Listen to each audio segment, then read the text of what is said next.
ইরানের সর্বোচ্চ নেতা আয়াতুল্লাহ সৈয়দ মুজতবা খামেনি এক বার্তায় জানিয়েছেন, ইরান তার শত্রুদের বিরুদ্ধে সামরিক লড়াইয়ে নিজের অসাধারণ সক্ষমতার মাত্র একটি অংশ বিশ্বকে প্রদর্শন করেছে।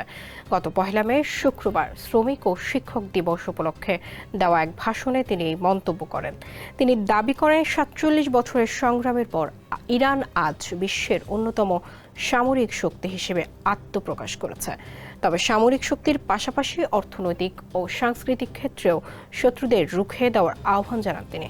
নতুন প্রজন্মের চরিত্র গঠন ও জ্ঞান চর্চার মাধ্যমে সাংস্কৃতিক লড়াইয়ের সবচেয়ে কার্যকর শক্তি হিসেবে শিক্ষকদের অভিহিত করেন তিনি। দেশের কারখানা, খনি ও সেবা খাতের প্রতিটি স্তরে শ্রমিকদের কঠোর পরিশ্রমকে অর্থনৈতিক সংগ্রামের মূল চালিকা শক্তি হিসেবে উল্লেখ করেন এবং তাদের কর্মকে সর্বোচ্চ সম্মান জানান।